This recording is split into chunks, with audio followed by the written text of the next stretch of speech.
Welcome to my channel. ఇప్పుడు వచ్చేసి మనం డిస్పాచ్ మూవీ రివ్యూ కొద్దాం.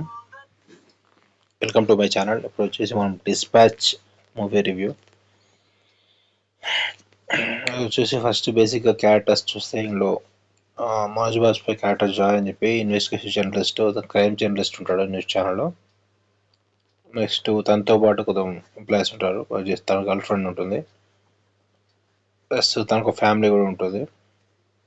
ప్లస్ ఇక్కడ స్టోరీ విషయానికి వచ్చే వరకు తనకు ఒక క్రైమ్ జర్నల్ ఒక పెద్ద కేసు గురించి ఇన్వెస్టిగేషన్ చేస్తుంటాడు. ఆ కేసు నుంచి కొంత పెద్ద పెద్ద వాళ్ళు ఉంటారు, దాని మీద స్టోరీ నడుస్తుంది. కాకపోతే మనకు స్టోరీ పెద్ద ఇంట్రెస్ట్ అని అనిపించదు.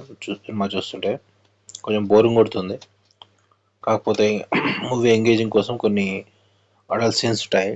కాకపోతే ఫ్యామిలీతో చూడలేము, ఇది సపరేట్గా చూడాలి.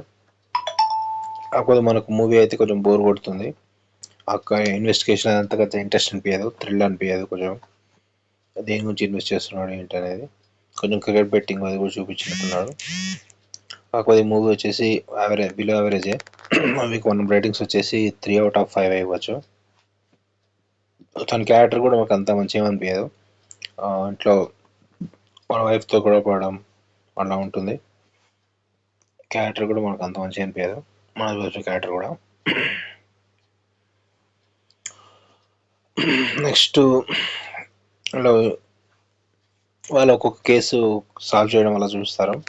కేసు గురించి ఒక ప్లేస్కి వెళ్ళడం, ఆ ప్లేస్కి వెళ్ళడం, ప్లస్ ఆ కేసు ఎలా సాల్వ్ చేశాడు ఏంటి, ప్లస్ వాళ్ళ గర్ల్ ఫ్రెండ్ తోటి అపార్ట్మెంట్ మార్చడం, అక్కడ నుంచి వాళ్ళిద్దరు కలిసి ఆ కేసు సాల్వ్ చేయడానికి ఎలాంటి సీక్వెన్సెస్ తీసుకున్నారు ఏంటి, అదంతా ఉంటుంది మూవీలో. టోటల్ మూవీ వచ్చేసి చెప్పాను కదా, రేటింగ్స్ అయితే 3 ఇవ్వచ్చు అంతే.